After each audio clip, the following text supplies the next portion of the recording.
OceanaGold's been operating here at the Macraes mine for over 30 years now in an open pit and as an underground operator. We've got a team of approximately 300 people, split between about 160 in operations, about 80 in maintenance, and the remainder in support roles.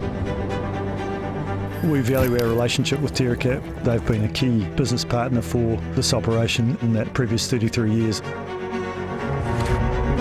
Their support for us is exceptional. They have a representative on site to deal with our day-to-day issues without having to send emails. We get face-to-face time with them. The Terra guys work with me very closely to try and get our best bang for our buck.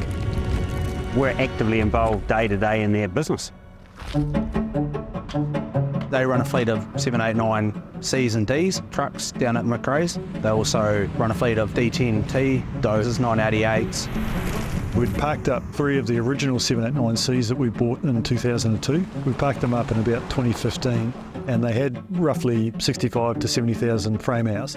And over that time, most of the parts and components had been taken off those trucks to keep the rest of the fleet going. So they're essentially sitting in our yard as scrap metal.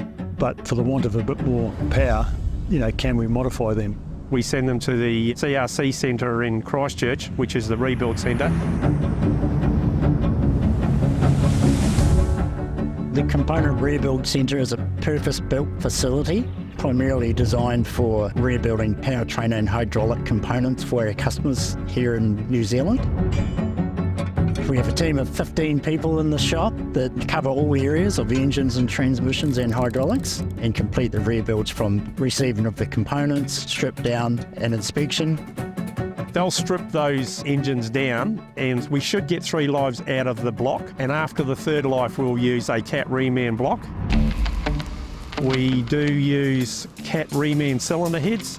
We use Cat reman injectors. In mining in general, in New Zealand we use a lot of Cat reman components. The chief advantage of using the Cat reman parts and components in those rebuilds was about time. We were able to get these trucks rebuilt in a very short time frame compared with ordering a new truck. They've had Cat reman parts from suspension cylinders right through to engines and trans. It seems to be serving the test of time so far, with the new one being on 2,000 hours so far and having no issues. The primary things we're looking for was firstly they could get the required payload, and secondly that they could achieve speed on grade, and both of those tests were passed with flying colours. Now they're back up and running again and to get another full life out of them. It's all Caterpillar, it all relates to each other and it's one system. That's the biggest advantage that I've dealt with them. Parts aren't getting thrown away, they get to get used again. They'll keep working till the day they stop. They keep the earthworks moving and keep the world turning.